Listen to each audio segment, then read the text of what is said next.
Taste the Daily. Krishnagiri மாவட்டம் போச்சம்பள்ளி சிப்காட் சாலையில் 2 அடி ஆழத்திற்கு பள்ளம் ஏற்பட்டுள்ளதால் அடிக்கடி வாகன விபத்து ஏற்படுவதாக ஓட்டுநர்கள் தெரிவித்தனர். பல நிறுவனங்களில் பணிபுரியும் ஆயிரக்கணக்கான பணியாளர்கள் இந்த சாலையை பயன்படுத்தி வரும் நிலையில் இருசக்கர வாகனங்கள் பள்ளத்தில் விழுந்து விபத்தில் சிக்குவதாக ஓட்டுநர்கள் வேதனை தெரிவித்தனர். 10 நாட்களாக பள்ளம் சீரமைக்கப்படாத நிலையில் பலமுறை புகார் தெரிவித்தும் நெடுஞ்சாலைத்துறையினர் அலட்சியம் காட்டி வருவதாக மக்கள் குற்றம் சாட்டினர். பள்ளம் அருகே எச்சரிக்கை கொடி அமைத்து பாதுகாப்பு ஏற்பாடு செய்தாலும் இரவு நேரங்களில் விபத்துக்கள் நேரிடுவதாகவும் பெரும் விபத்து ஏற்படும் முன் நடவடிக்கை எடுக்க வேண்டும் என மக்கள் கோரிக்கை விடுத்துள்ளனர். கடலூர் மாவட்டம் சேத்தியாத்தோப்பு அருகே கரிவெட்டி கிராமத்திற்கு செல்லும் சாலையை துண்டிக்க முயன்ற நெய்வேலி NLC அதிகாரிகளை கிராம மக்கள் முற்றுகையிட்டு கடும் வாக்குவாதத்தில் ஈடுபட்டனர். நிலக்கரி நிறுவனத்தின் சுரங்கம் 2 விரிவாக்க பணியால் 40க்கும் மேற்பட்ட குடும்பங்கள் வாழ்வாதாரத்தை இழந்துள்ளதாக கிராம மக்கள் தெரிவித்தனர்.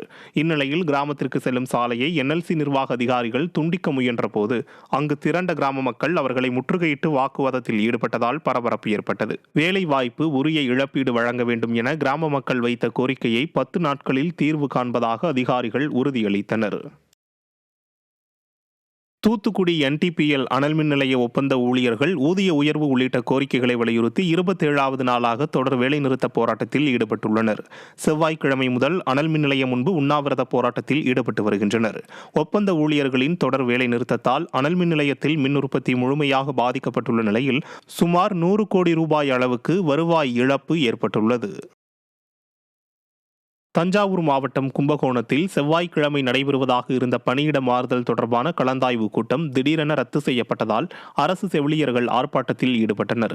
அரசு மருத்துவமனைகளில் பணிபுரியும் செவிலியர்கள் பணியிட மாறுதல் தொடர்பான கலந்தாய்வு கூட்டம் கும்பகோணத்தில் உள்ள சுகாதாரத்துறை இணை இயக்குநர் அலுவலகத்தில் நடைபெறுவதாக அறிவிக்கப்பட்டிருந்தது.